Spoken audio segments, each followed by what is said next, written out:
நீங்கள் பார்த்துக் கொண்டிருப்பது நியூஸ் 21 செய்திகள். தமிழ்நாடு செய்திகளை உடனுக்குடன் தெரிந்து கொள்ள நியூஸ் 21 செய்திகளை பாருங்கள். உண்மை, உழைப்பு, உயர்வு. பழனியில் பிரசித்தி பெற்ற இடுமன் மலைக்கோவில் மீது 11ஆம் வகுப்பு படிக்கும் சிறுவன் யோகாஸ்தனம் செய்தபடி சுற்றி வந்து சாதனை படைத்துள்ளார். சேலத்தை சார்ந்த சிறுவன் லோகேஷ் தனியார் பள்ளியில் 11ஆம் வகுப்பு படித்து வருகின்றார்.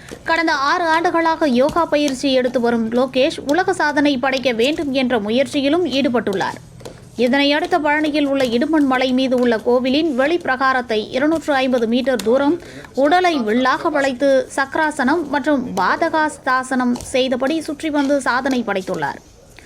சிறுவனின் இந்த சாதனையை குளோபல் வேர்ல்ட்ஸ் ரெக்கார்ட் நிறுவனம் உலக சாதனையாக பதிவு செய்து சான்றிதழ் மற்றும் பதக்கங்கள் வழங்கியுள்ளது. உலக சாதனை படைத்த சிறுவர் லோகேஷை பெற்றோர்கள் மற்றும் நண்பர்கள், ஆசிரியர்கள் பலரும் பாராட்டி வருகின்றனர்.